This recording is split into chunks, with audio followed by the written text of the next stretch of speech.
Innal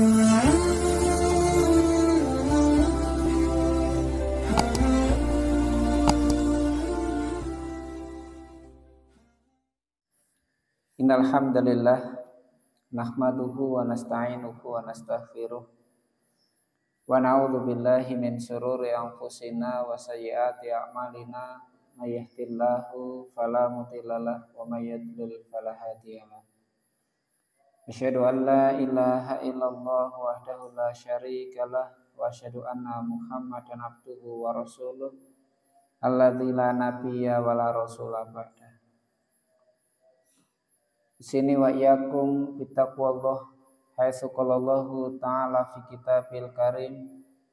A'udzu billahi minasyaitonir rajim. Ya ayyuhalladzina amanu taqullaha haqqa tuqatih wa la tamutunna illa wa antum muslimun. Wa qala nabiyyu sallallahu alaihi wasallam ittaqillaha haitsu ma kunta. Wa atbi sayyatal hasanata tamhuha wa khaliqin nas bi khuluqin hasanin. Khanifidin arsadakumullah. Alhamdulillah, kita bersyukur kepada Allah Subhanahu wa taala di mana sampai saat ini Allah masih memberikan banyak sekali nikmatnya kepada kita sehingga kita bisa hadir dalam majelis ilmu, majelis zikir, majelis yang dimuliakan oleh Allah, bahkan dibangga-banggakan oleh Allah di hadapan para malaikat. Sekalipun di dunia ini banyak sekali majelis, tapi hanya majelis zikir. Tak lupa salam dan sholawat semoga Allah curahkan, Allah limpahkan kepada uswah kita, suri toladan kita Rasulullah Muhammad sallallahu alaihi wasallam serta keluarganya, sahabatnya dan seluruh pengikutnya yang senantiasa sabar dan istiqomah sampai nanti tegaknya hari kiamat. Khwan fidin arsadakumullah. Iman kepada Allah atau keyakinan yang kuat terhadap Allah ini akan lahir dari ilmu dan pemahaman yang benar. Jadi sejauh mana kita mengenal Allah, mengilmui, maka nanti akan muncul sampai masuk ke dalam hati berupa keyakinan. Ini. Sehingga nanti ketika orang ini makin mengenal Allah, dia makin tahu tentang Allah, tabiat manusia itu akan condong, akan suka, akan senang pada siapapun yang berbuat baik kepadanya. Jadi tabiat manusia itu seperti itu. Siapapun yang berbuat baik, hati ini akan condong. Itu tabiatnya manusia. Dan siapapun yang berbuat buruk, maka dia akan benci. Jadi suka dan benci itu ada penyebab. Rata-rata suka itu lahir karena banyak kebaikan. Karena banyak nilai plus. Ini. Jadi kadang ketika kita suka sama seseorang, itu mesti ada penyebab karena ada nilai plusnya. Makanya melahirkan rasa suka. Ini. Nah, ketika seseorang itu memahami, ternyata ketika dia suka pada sesuatu kok di dalamnya ada nilai min, nilai min. Itu nanti akan ada dua rasa. Terkadang rasa senang, terkadang rasa benci. Nah ini nanti yang dominan yang mana? Yang dominan yang mana? Nah, makanya ketika lebih banyak nilai plusnya, lebih banyak yang menyenangkannya, maka hati ini terkadang condong lebih suka daripada bencinya. Nah ini terkait dengan manusia.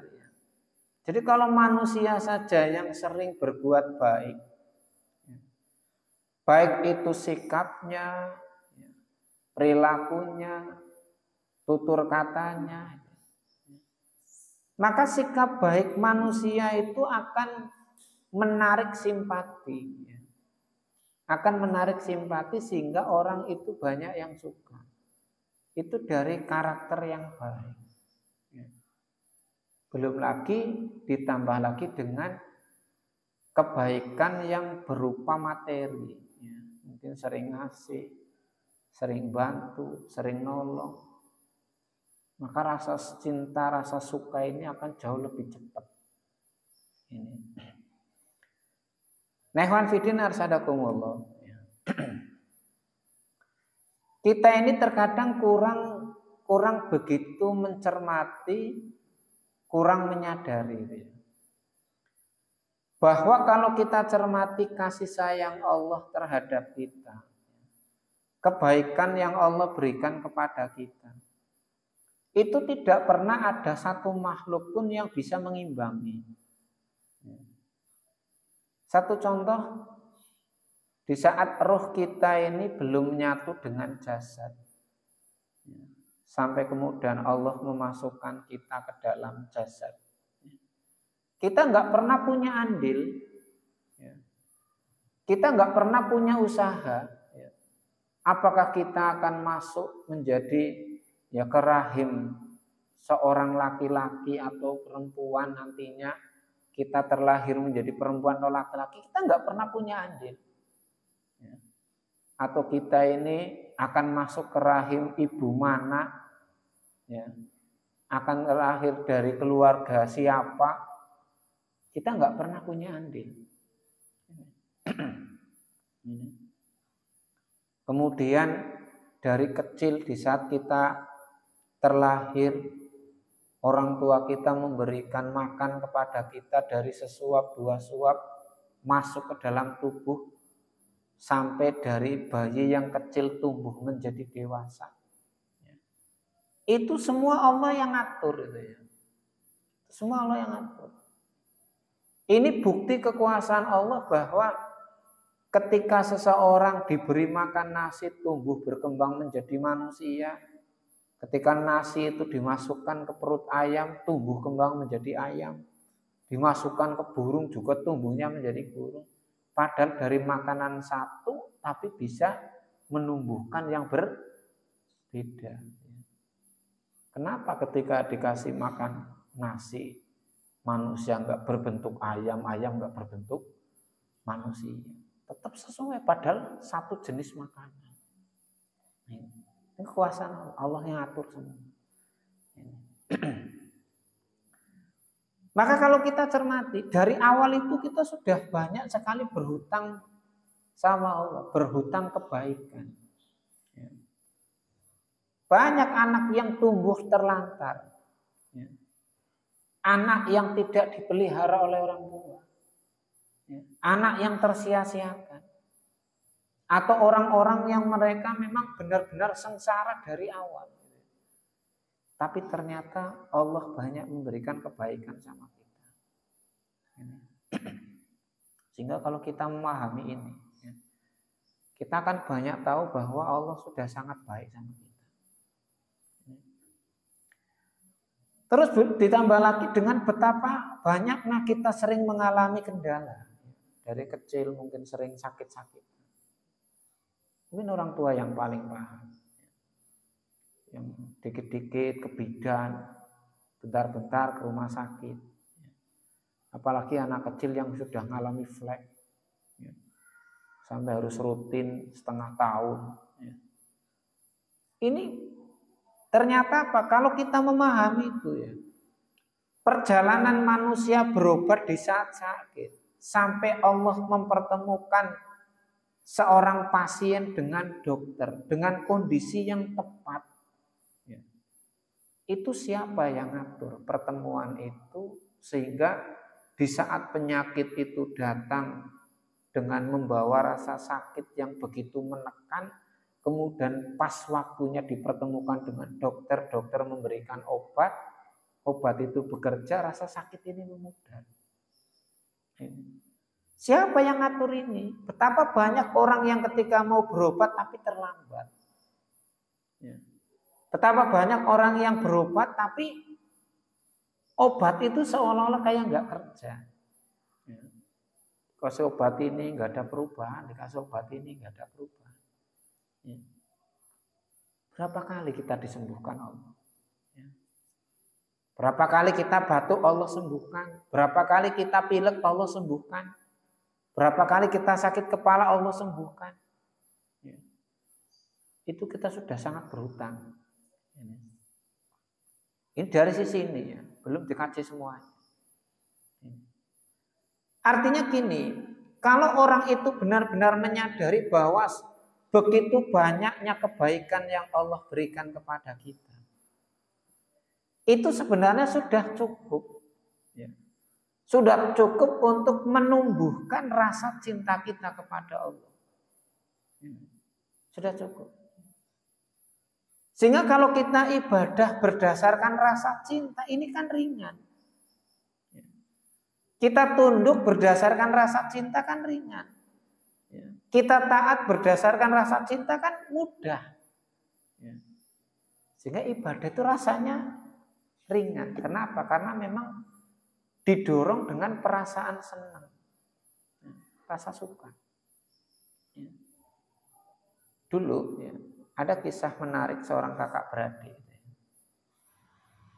Mereka ini menjadi penjaga api abadi. Jadi kalau ada api yang disebut sebagai api abadi. Mungkin kalau kalian dulu pernah melihat film Hercules itu ya. Jadi dulu ada kayak orang nyembah api, kelompok Majusi, orang-orang penyembah api.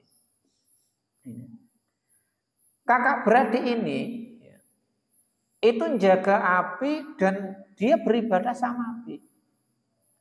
Suatu ketika salah satu dari keduanya ngomong gini, Kak, kita ini udah bertahun-tahun nyembah api. Kira-kira Tuhan kita sudah ngampuni kita belum ya? Kan pertanyaan ini. Kira-kira gimana ini? Udah ngampuni kita belum? Ya kita nggak tahu. Apa kita coba saja? Kalau jari kita masukkan ke api kok panas, ya, terbakar, berarti Tuhan kita belum ngampuni. Ya. Tapi kalau sudah tidak terbakar, berarti kita sudah diampuni. Diampuni. Ya. Akhirnya apa? Salah satu dari kedua orang itu masukkan jarinya, ditahan, dia terbakar, kemudian ditarik, menjerit itu, panas. Ternyata kita ini bertahun-tahun nyembah Tuhan, Tuhan kita nggak ngampuni. Ini gimana? Ini bagaimana kalau kita cari Tuhan lagi yang baru, tapi yang maha pengampun? Nah, pengampun. Maka singkat cerita, dua kakak beradik ini, dia perjalanan mencari Tuhan. Ketemu dengan seorang dai muslim, orang yang beriman itu diajarkan tentang Allah. Diajarkan agama tauhid. Diajarkan tentang Islam. Ini. Sehingga apa? Setelah mempelajari sedikit-sedikit mengenal tentang Islam, tahu tentang Islam, maka ternyata adiknya ini mengucapkan syahadat. Karena dia punya keluarga, syahadatkan semua. Istrinya juga masuk Islam. Tapi kakaknya ini mikir. Kakaknya mikir, karena apa? Di kampungnya itu semuanya Majusi, penyembah api semua. Kalau saya keluar dari agamanya kan dikatakan murtad. Keluar. Dia mikir. Akhirnya adiknya masuk Islam, kakaknya tidak. Maka setelah beberapa lama, adiknya pulang ke rumah lagi, hidup bermasyarakat. Adik ini keluar nyari kerjaan. Orang-orang itu udah mulai mengenal tahu kalau dia ini murtad. Menurut mereka. Sehingga ketika menawarkan diri untuk kerja di mana-mana itu nggak pernah ada yang mau. ditolak di sini, nggak ada yang ngasih kerjaan. Dari pagi sampai sore itu nggak ada yang nerima. Kemudian apa? Ketika sore pulang ke rumah itu, kebetulan pada waktu itu hari Rabu, pulang ke rumah. Sampai di rumah itu dia ngomong sama istrinya, istriku, hari ini saya nggak dapat kerjaan. Ya nggak makan, nggak ada yang bisa kita makan. Mereka bersabar. Besoknya berangkat lagi di hari Kamis. Dia datang ke pasar, toko-toko ditawari semuanya untuk ikut kerja di situ, nggak ada yang ngasih. Sampai sore nggak dapat kerjaan, pulang lagi dengan tangan kosong. Masih dalam keadaan kelaparan. Dia nggak dapat kerjaan, nggak dapat hasil, nggak ada makanan, nggak makan lagi. Sampai hari ketiga itu hari Jumat. Dia berangkat lagi kemana-mana itu tetap nggak ada yang nerima. Dia berjalan terus ketemu dengan satu masjid, di situ ada muslimnya, kemudian dia ikut Jumatan.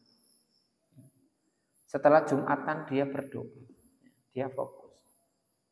Dia doanya gini, ya Allah, jangan kau jadikan kefakiranku ini mengembalikanku kepada kekafiran. Jadi doanya itu simpel. Jangan kau jadikan kefakiran, karena fakir banget, nggak punya apa. Ya, kalau kalian dengar ada kalimat fakir miskin, berarti kan fakir ini di bawah miskin. Ya. Fakirnya di bawah miskin. Kalau miskin kan berpenghasilan tapi tidak nutup kebutuhan. Lalu fakir kan belas nggak punya penghasilan. Hanya dia berdoa, ya Allah, jangan sampai kefakiranku ini mengembalikanku kepada kekafiran. Dia doa. Setelah itu dia pulang, di tengah jalan itu dia tuh mikir, jelas istri saya akan tanya. Nanti saya jawab apa? Udah 3 hari kerja nggak dapat apa-apa. Akhirnya apa? Dia ngambil tanah. Tanah dibungkus dengan sapu tangan, dimasukkan itu dibungkus. Apa niatannya dia? Saya kan bungkus tanah ini karena kalau misalnya orang kelaparan, orang lapar ini, saking laparnya kan mungkin pandangannya jadi nggak jelas itu ya. Nanti kalau saya ditanya, kamu bawa apa? Saya bawa tepung, biar tanah ini dianggap tepung karena saking laparnya itu. Jadi dia pulang bawa itu bungkusan tanah. Ketika perjalanan pulang, ternyata istri di rumah ini kedatangan tamu. Dia ketuk-ketuk pintu, tamu itu ucapan salam, dijawab sama istrinya. Dibuka seorang pemuda bawa nampan, kemudian ngomong gini, Bu, ini saya utusan yang membawa hasil gajian suami jenengan.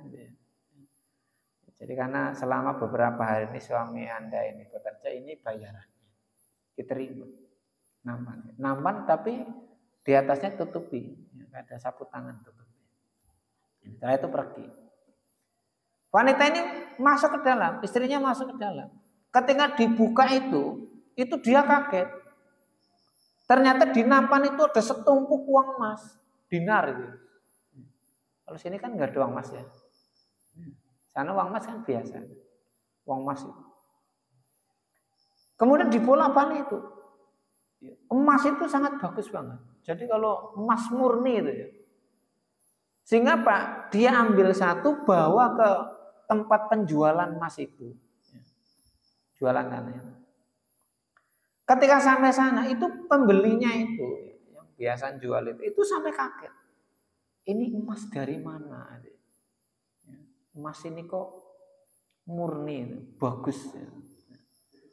Kemudian dijual dengan harga yang sangat mahal. Setelah dapat uang itu dia belikan seluruh kebutuhan dapur. Dapurnya. Wah, pokoknya kalau kita ya beli beras, beli minyak, sembako lah ya. Itu kebutuhan sana, dapur sana. Dia beli semua, bawa pulang, masak. Gitu ya. Nah, ketika sudah lama mulai masak, aroma masakan itu sudah nyebar kemana-mana. Suami dari jauh itu sampai. Nah, ternyata aroma makan itu sampai depan rumah itu. Ini suami ini kaget tuh. Kok ada bau masakan? Ada bau makannya dari mana? Sambil malu-malu suami ini sapu tangan tadi itu ditaruh di belakang, disembunyikan. Dia ketuk pintu. Assalamualaikum. Waalaikumsalam. Istrinya nyambut. Kemudian keluar. Istriku kok ada bau makanan? Iya. Dari mana? Tadi ada orang nganter gajiannya jenengan. Tengok itu gajian mana ini ya? Kerja aja enggak. Iya, ini orang kaget kan. Subhanallah. Dia langsung bertakbir, bersujud kepada Allah. Maka istrinya tanya, Anda bawa apa? Anda bawa apa itu? Enggak, ini. Maka pada waktu itu kekuasaan Allah terbukti untuk kedua kali. Ketika laki-laki itu sebenarnya dia mau ngomong, saya itu dia kaget sekali. Kenapa? Karena tanah yang dibungkus itu benar-benar berubah jadi tepung. Dibuka itu sudah benar-benar jadi tepung. Dia tambah memuji kepada Allah. Artinya gini, orang kalau beriman, imannya itu tidak membutuhkan akal. Jadi kalau kita kan ngimaninya sing mandan ngakal-ngakali ya. Kalau masuk akal percaya, kalau yang nggak masuk akal kan kayak kadang-kadang mandan mikir. Ya. Maka terkadang pertolongan Allah kepada kita ya yang benar-benar masuk akal itu seolah-olah. Kalau yang nggak masuk akal yang kayak nggak datang. Ini. Padahal kalau keimanannya orang sesat, orang sesat tapi imannya kuat. Orang sesat imannya kuat saja itu bisa mustajab. Bisa sampai mendapatkan sesuatu di luar nalar. Contoh weteng kodok dekerok. Ya. Tapi karena imannya kuat yang benar-benar keluar. Ya. Jadi keimanan yang kuat itu benar-benar membuahkan hasil sekalipun itu yang membuahkan hasil itu setan. Karena saking yakinnya. Ya. Dulu saya punya rumah itu depan rumah pohon sirsak dikeroki kan. Itu kan sabrak kan? Itu dikeroki itu. Ya. Karena begitu yakin yang menurut kita misalnya ada orang ngerok ya, mungkin kita itu nggak tahu mana sih ada nomornya, tapi dia bisa lihat itu. Kenapa? Karena keyakinan tadi. Jadi keyakinan kalau mantep banget itu membuahkan hasil, tapi kalau keyakinannya sesat hasilnya dari setan. Ini dari setan. Ini. Dulu ketika Mesir dikuasai oleh Amr bin As, itu kan keyakinannya kalau setiap bulan Syuro itu mempersembahkan gadis perawan. Kalau tidak gadis perawan dilempar ke tengah sungai Nil, maka keyakinannya mereka meyakini sungai Nil ini akan kering. Padahal itu sungai terpanjang di dunia. Kalian bisa bayangkan, sungai sebesar itu kering. Dan mereka itu orang-orang di tepi-tepi sungai itu meyakini banget kalau setiap Syuro itu harus melemparkan perawan ke tengah sungai, korban. Setiap tahun. Ketika Mesir dikuasai umat Islam, gubernurnya Amr bin As, maka Amr bin As melarang, tidak. Islam tidak mengizinkan adanya tumbal. Enggak boleh. Sehingga masyarakat gagalkan semuanya. Sudah tradisi itu hilang. Tapi karena sudah mendarah daging, sungai itu susut. Sungai itu susut. Sungai itu susut sampai orang-orang di pesisir sekitar sungai itu ngungsi, Pak. Ngungsi. Kan gubernurnya puyeng. Duh, ini malah nyata kan itu ya. Gubernurnya pusing. Amr bin As itu sampai bingung menghadapi masyarakatnya yang pada ngungsi itu, pada pindah. Ya. Maka diutuslah utusan. Utusan itu diutus menghadap Khalifah Umar bin Khattab menerangkan kondisi yang sedang terjadi di Mesir. Ya. Sama Khalifah ditulislah secari kertas, kemudian diberikan sama utusan itu, disampaikan, nanti kalau kamu sudah ketemu dengan gubernurmu, kasihkan kertas ini sama beliau. Suruh beliau menaruh kertas ini di tengah-tengah sungai yang kering. Ini suruh. Ini. Maka Pak, utusan ini berjalan cepat sampai ketemu dengan Amr bin As. Sahabat Amr bin As itu cepat-cepat datang ke sungai yang kering itu, dilempar itu kertas itu. Tak lama kelamaan air mulai ngalir lagi. Tambah terus naik. Balik lagi. Normal, sungainya balik seperti sedia kala. Sehingga pernah sampai ditanyakan sama Khalifah, ya Khalifah, sebenarnya Anda nulis apa? Apa yang Anda tulis dalam secari kertas itu sampai sungai itu kembali mengalir? Maka beliau cuma mengatakan, saya itu hanya menulis, wahai sungai, kalau kau mengalir karena dirimu sendiri, tetaplah kau dalam keadaan. Tapi seandainya kau mengalir karena Allah, mengalirlah. Sungai, banyak setan yang ganggu di sungai kan. Iblis saja takut ketemu Umar. Ya. Apalagi hanya penjaga sungai Nil. Ya. Nah, ini, langsung minggir. Ini ya. Artinya gini, ya. Terkadang ketika kita mendapatkan pertolongannya, bantuan dari Allah itu pada taraf-taraf yang hanya kita pahami secara rasional. Memang terkadang iman kita itu biasa-biasa sih ya. Sedang gitu loh. Jadi pertolongan Allah ya kayak gitu. Ya, sedang-sedang gitu ya.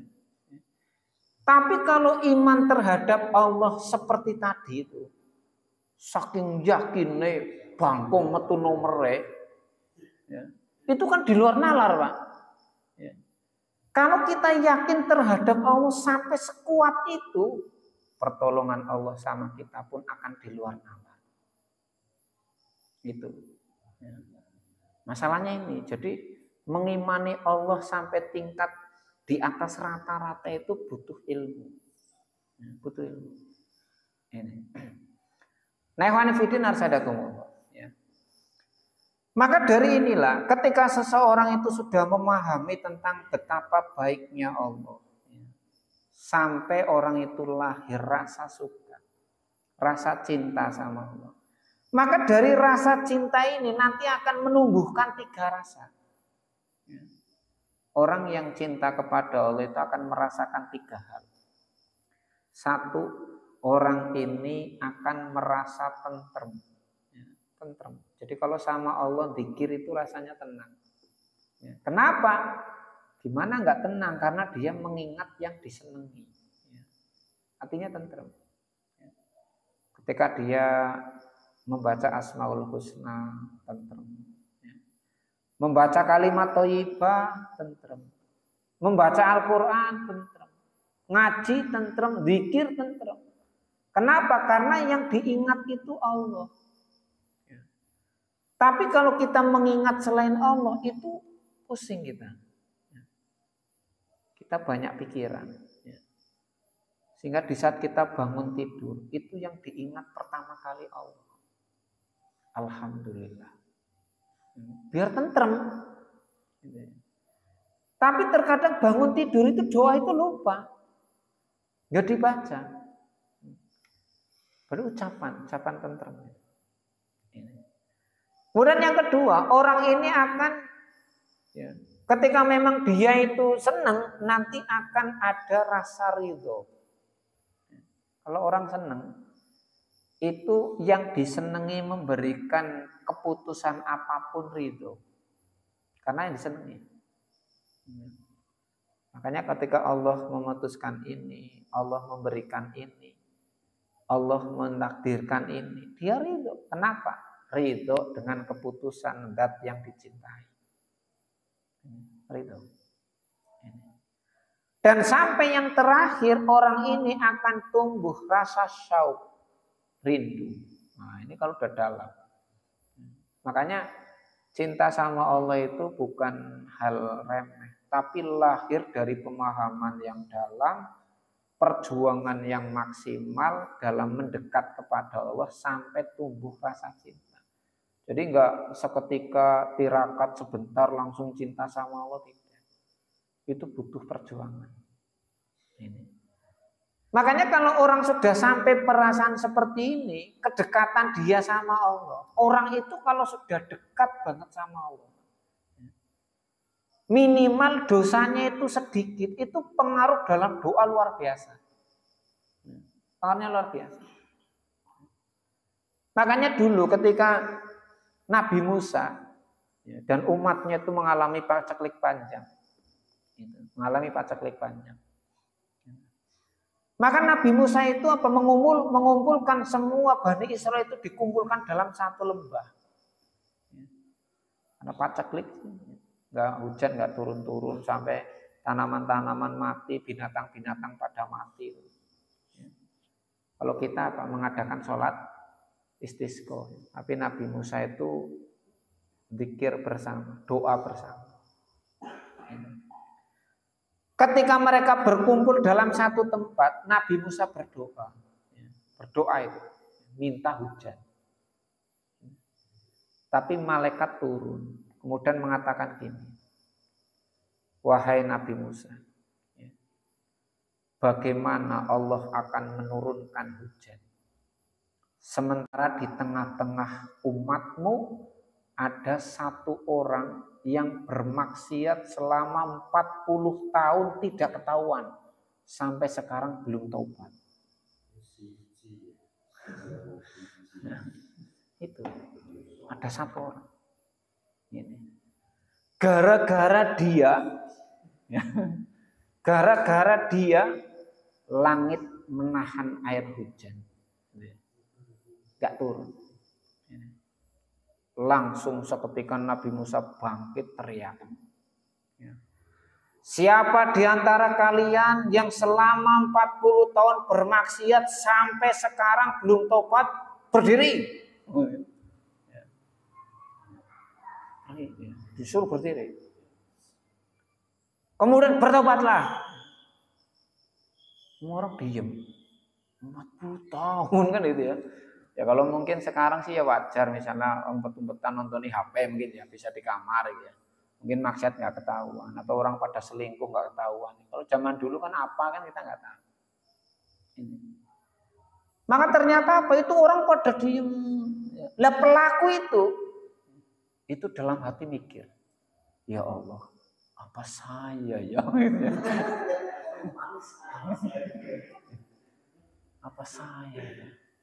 Dia tengok gitu ya. Dia tengok nggak ada yang berdiri ya. Jangan-jangan saya benar ya. Dia tuh sampai mikir terus merenung itu. Di tengahnya orang itu nggak ada yang berdiri, Pak. Nggak ada yang berdiri. Iya ya. Ini pasti saya ini. Pasti saya. Saya memang punya dosa. Saya sembunyi-sembunyi, saya maksiat. Dan saya kira juga sekitar 40 tahun yang lalu saya melakukan ini sampai sekarang. Ternyata gara-gara saya sampai binatang-binatang pada mati, tumbuhan-tumbuhan pada mati. Keluarga jadi menderita, masyarakat menderita, itu gara-gara saya. Sadar dia dalam hati itu. Ada. Kemudian dia bertobat di dalam batin. Astagfirullah ya Allah, saya bertobat, saya tidak akan ulang. Itu dalam batin sambil nangis. Tapi nggak ada orang yang tahu dalam hati. Maka setelah seperti itu hujan turun. Ini Nabi Musa sapok tinggi kan.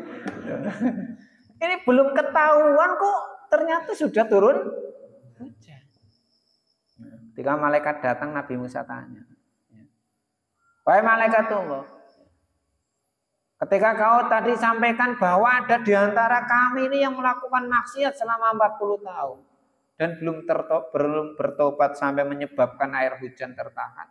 Tapi kenapa ini belum ada yang ngaku kok hujan sudah turun? Maka malaikat ini ngomong, hai Nabi Musa, sesungguhnya orang yang melakukan dosa itu sudah taubat dan Allah terima taubatnya. Siapa dia? Penasaran kan? Siapa dia? Siapa dia? Malaikat ini ngomong, hai Nabi Allah, dulu ketika dia sedang bermaksiat saja Allah tutupi. Apalagi sekarang sudah ya nggak mungkin dikasih. Itulah. Coba kalau kita ingat ini, betapa banyak kita punya kekurangan, kelemahan, cacat, aib, kekurangan di mana-mana. Allah tutupi sehingga orang masih menghargai kita. Orang masih melihat kita itu kayak baik, keton soleh-soleha gitu loh. Coba kalau seandainya Allah nggak tutupi aib kita, Allah nggak tutupi kekurangan kita, betapa banyak orang jauh dari kita, orang benci sama kita, tapi Allah tutupi. Makanya kalau ada kemaksiatan kok ternyata tertutup, kemudian nggak ada yang tahu, tuh jangan bangga seolah-olah pintar menutupi maksiat. Tidak, itu hanya Allah. Kalau Allah mau disingkap seketika. Disingkap. Nah ini ya. Makanya luar biasa. Ya. Sehingga kedekatan orang tadi, ya, sekalipun dia ahlul maksiat selama 40 tahun, 40 tahun dia bermaksiat, pada waktu itu dia bertaubat, tapi ketika taubatnya itu benar-benar sempurna, taubatan nasuha, Allah tidak pernah ngungkit masa lalu. Allah nggak pernah. Itulah istimewanya Allah. Jadi orang itu seburuk apapun, kalau sudah bertobat bagi Allah sudah dilupakan semua. Kalau kita kan tidak. Setobat apapun orangnya mesti asih irengnya deh emut-emut. Itu. Masa hitamnya itu masih membekas. Masih teringat. Nah, ya. Kayak gemen tahu. Nah gitu loh, kan gitu. Jadi seolah-olah dulu ya pernah minum, dulu ya pernah zina, dulu pernah nyuri. Kayak gitu seolah-olah diinget-inget. Padahal apa kalau sudah tobat itu bagi Allah sudah. La yubali, Allah nggak peduli. Udah nggak dipedulikan dosanya yang lalu sudah. Karena bagi Allah sekarang. Coba. Allah itu Rob yang seperti ini. Kenapa orang-orang yang mempertuhankan selain Allah yang nggak sehebat Allah, itu mereka begitu khusyuk, tunduk, khawatir banget kalau telat dalam beribadah, kalau sifatnya sesajinya telat takutnya luar biasa. Tapi kenapa telat nyembah Allah nggak khawatir? Padahal Allah lebih dari segalanya. Maka pemahamannya ketika ini, sehingga innama yakhsyallaha min ibadihil orang yang takut kepada Allah di antara hamba-hambanya itu adalah para ulama, karena mereka yang paling mengenal Allah. Bagaimana sifat-sifat Allah, sehingga menjadikan mereka lebih takut, mereka lebih cinta, mereka lebih berusaha mendekat. Makanya kalau sekiranya orang itu memahami betapa butuhnya manusia terhadap Allah, orang sakit itu dia kan jauh lebih butuh sama Allah daripada sama obat. Kenapa? Karena obat itu sarana, Allah itu yang menyembuhkan. Orang butuh itu akan lebih membutuhkan Allah daripada sesuatu yang hari ini dia butuhkan. Kenapa? Antara dia dan sesuatu yang dibutuhkan, penentunya adalah Allah. Kenapa orang itu ketika menghadapi sesuatu justru lebih dulu mengontak manusia, lebih dulu yang didatangi manusia, lebih dulu yang diminta manusia? Kenapa dia nggak mengadu sama Allah dulu? Ketika sakit minta, ya Allah, Allahumma shfi badani. Ya Allah, sembuhkanlah badanku. Ya Allah, minta sama Allah diberikan apa ini. Itu ngadu dulu sama Allah, baru berjuang sekalipun melalui manusia. Karena siapa yang mengizinkan, yang mempertemukan, yang memperjalankan, yang mengatur semua itu Allah. Seorang pedagang ketika mau berangkat, satukan hatinya dengan Allah. Bismillah. Kenapa? Karena antara dagangan kita dan yang mau beli, itu yang mengatur pertemuannya Allah. Dan yang membukakan hati Allah. Betapa banyak orang yang lewat bawa dagangan nggak minat, bawa dagangan minat, nggak minat. Tapi ketika kita lewat, dibukakan hatinya untuk beli. Siapa yang buka itu? Padahal dari tadinya nggak pengen beli, Pak. Cuma ada napik pengkini ya. Allah yang bukakan. Allah bukakan. Ya. Jadi terkadang itu ya. Itu entah caranya apapun, bisa jadi karena lihat orangnya. Ya. Itu terserah Allah, itu lewat jalan apapun, tapi tetap itu Allah yang membuka. Ya. Coba kalau sekiranya sekalipun seperti itu, kemudian Allah yang ternyata menghendaki lain, orang yang tadinya mau beli, anaknya nangis jadi kesana, akhirnya ini lewat gak lihat kan, bisa saja bagi Allah itu mudah. Tapi tetap Allah pertemukan sehingga tetap. Ya. Ini ya, artinya kita itu sebenarnya sangat butuh sama Allah.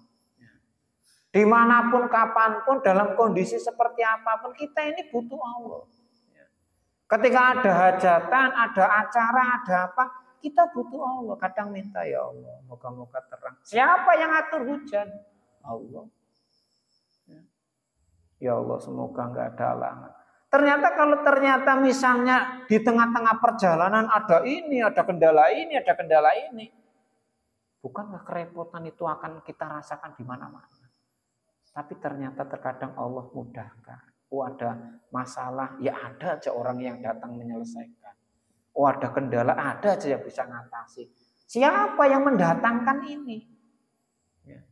Bukankah banyak kejadian ketika kita mengalami sesuatu kemudian mengatakan, ya Allah, seandainya orang itu ada mungkin nggak seperti ini. Kenapa? Karena Allah nggak mengizinkan dia hadir. Banyak yang akhirnya permasalahan datang kayak pengajian kemarin JNCT bodol. Artinya hal-hal seperti itu kuasa ilahi. Sehingga terkadang kita itu akan benar-benar membutuhkan Allah itu lebih kebutuhan kita terhadap materi, kebutuhan kita terhadap istri, atau kebutuhan kita terhadap manusia itu seolah-olah itu semuanya di belakang kebutuhan kita terhadap Allah. Tapi karena apa ya, kurang begitu mengenal. Jadi Allah kayak kurang penting. Allah kurang penting. Ini. Makanya di sini wanifidin arsadakum. Sehingga iman inilah yang sebenarnya menjadikan kita itu tenang. Hidup kita itu nyaman ya karena iman. Orang itu akan merasakan ketenangan batin ya iman itu ya yang memberikan ketenangan. Ya. Karena di saat goncangan datang, iman ini menenangkan batin. Ya. Iman ini memberikan suasana hati yang berbeda. Ini iman dan ini enggak dirasakan oleh orang yang lain. Ya. Khwanifidin arsadakumullah. Sehingga orang yang mengimani dan di tengah-tengah keimanannya dia tahu tentang sebagian sifat Allah. Misalnya tadi Allah punya nama Al-Ghafur. Allah Maha Pengampun. Dan kita tahu bahwa kita ini manusia yang tidak pernah lepas dari salah. Baru sekarang ini tadi misalnya kita istighfar, berapa menit kita maksiat. Padahal nembe istighfar. Istighfar ya Allah, aku akeh dosane, metu kan? Ya, ngelihat gitu. Maka di tengah-tengah kita melihat itu sebenarnya secara batin tahu, iki jane haram ya.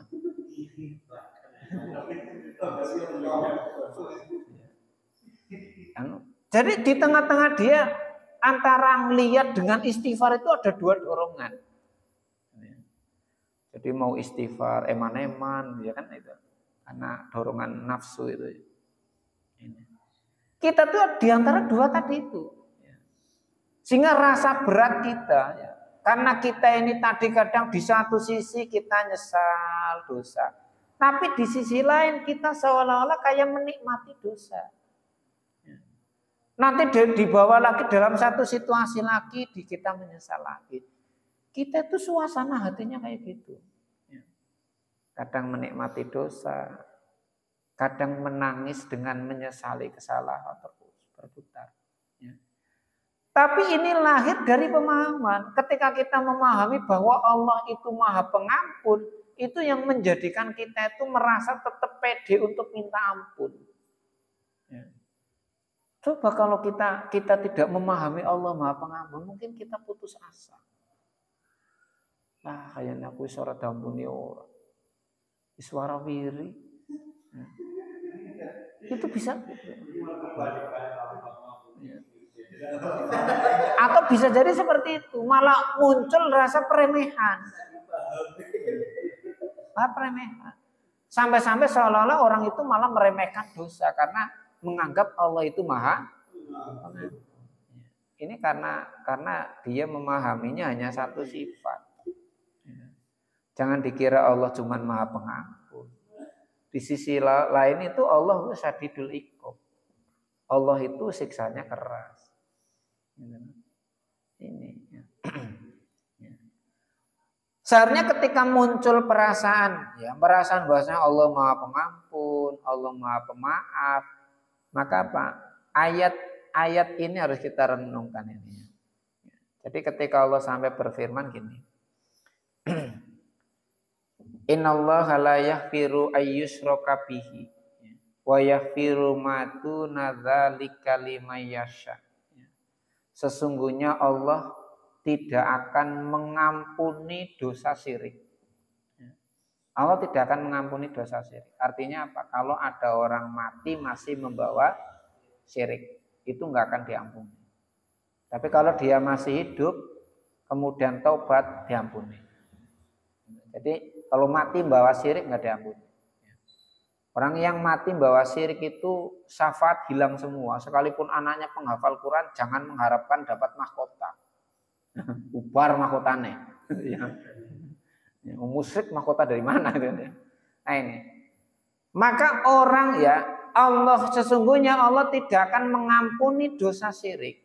Wa yaghfiru ma duna dzalika liman yasha. Dan Allah akan mengampuni dosa selain syirik. Tapi kalimat terakhirnya yang dicermati.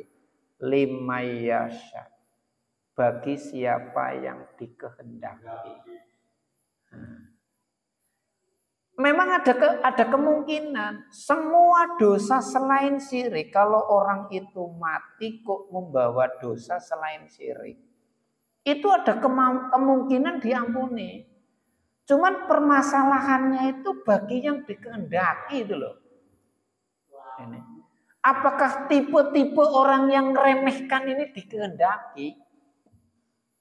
Ini yang perlu dicermati. Bukankah orang-orang yang sangat takut terpleset, Ini. Yang sampai-sampai ketika Nabi menjelaskan tentang orang-orang yang hati mereka itu mengamalkan amal soleh, mereka bersedekah, kemudian hati mereka penuh dengan harap-harap cemas. Ya. Itu justru orang-orang soleh itu orang-orang yang sangat khawatir ketika sedekah nggak diterima, ketika melakukan dosa istighfar nggak terampuni. Itu mereka yang sangat khawatir, bukan orang-orang yang malah pede banget. Ya. Kalau amal jelas, ya. Kalau dosa jelas diampuni, bukan itu. Tapi orang yang imannya baik itu malah yang dibayangi kekhawatiran tidak diterima, sehingga dia perjuangan maksimal untuk tetap memperbaiki kualitas dan kuantitas amal. Ini ada perbedaan. Sehingga bayangan seperti itu akan hilang. Kenapa? Bukan cuma satu sifat yang diingat dari Allah, tapi Allah juga memiliki sifat lain. Makanya kalimat lima yasha, ini kita butuh perjuangan. Kalau seandainya orang-orang itu mereka ingin mendapatkan prioritas, misalnya kita tahu bahwa orang itu punya materi, orang itu punya harta, dan dia ingin membagikan hartanya kepada masyarakat, ingin bagi-bagi sembako, tapi menurutnya dia nggak butuh usulan dari manusia. Dia pingin ngasih sama siapapun, nggak butuh orang mengusulkan ini kasih enggak. Dia pingin bagi. Maka otomatis orang yang dikenal sama dia itu mungkin memiliki prioritas tersendiri karena kenal, apalagi kenal baik. Ketika ketemu, dia kenal saya, ini dikasih. Tapi kalau dikenalnya nggak baik, kenalnya nggak baik. Makanya sama, artinya gini, kalau seandainya Allah lebih mulia dari hal seperti itu, Allah lebih lagi, artinya apa? Kalau kita ingin mendapatkan kebaikan dari Allah, kita butuh perjuangan dekat. Kita ingin mendapatkan prioritas perhatian dari Allah. Sehingga kenapa orang-orang soleh zaman dahulu itu mereka dalam rangka mendekat kepada Allah itu sampai seolah-olah manusia diabaikan, nggak peduli. Kenapa? Saya ingin dekat sama Allah. Sampai-sampai mereka nggak peduli apakah manusia itu peduli sama dia atau tidak. Yang penting saya bisa dekat dengan Allah. Itu seperti itu. Sampai mereka itu bisa memberikan sesuatu yang disenangi gara-gara ingin dekat sama Allah. Ada itu dalam surat Ali Imran di juz 4 itu, awal juz 4. Sampai-sampai Allah menyebutkan lan tanalul birra hatta tunfiqu mimma tuhibbun. Sekali-kali kalian tidak akan sampai pada derajat orang yang berbuat kebajikan sampai kalian bisa menginfakkan apa yang kalian senangi. Bukan berat. Iya kan? Menginfakkan apa yang kalian senangi. Menginfakkan lewian, kan penak. Tapi menginfakkan apa yang kita senangi ini kan butuh perjuangan, butuh pengorbanan. Nah ini makanya musim korban, butuh pengorbanan. Ini ada.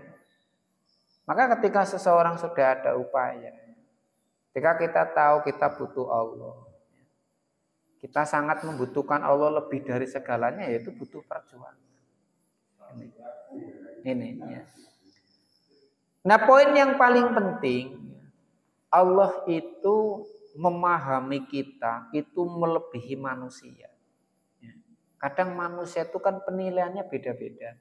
Kalau orang seneng, nilainya itu digede-gedekan. Orangnya gini-gini. Kalau orang benci, ya kan kebaikannya hilang semua. Tapi kalau Allah itu tahu kita, persis tahu. Ketika kita gayanya seperti apa, itu Allah tahu. Ugi jane gayane dok jerone, itu Allah paham. Ketika kita lagi di tengah-tengah keramaian, di situ ada laki-laki perempuan, itu Allah tahu pikiran kita lagi mikir apa, mata kita araih warawiri maring endi, itu Allah paham. Allah detail banget loh. Makanya ketika Nabi sampai mengatakan, ittaqullaha haitsu ma kunta. Bertakwalah kalian dimanapun kalian berada. Kenapa? Karena posisi mata, pendengaran, hati, pikiran itu semuanya Allah paham. Mungkin orang lain sih ngerti ini, kejen pancen ngalim temen. Yang ngalim dari luar, Allah paham kayak mikir apa kayak. Allah paham. Hatinya isinya apa Allah paham. Makanya kalau kita memahami seperti ini, kita itu merasa minder.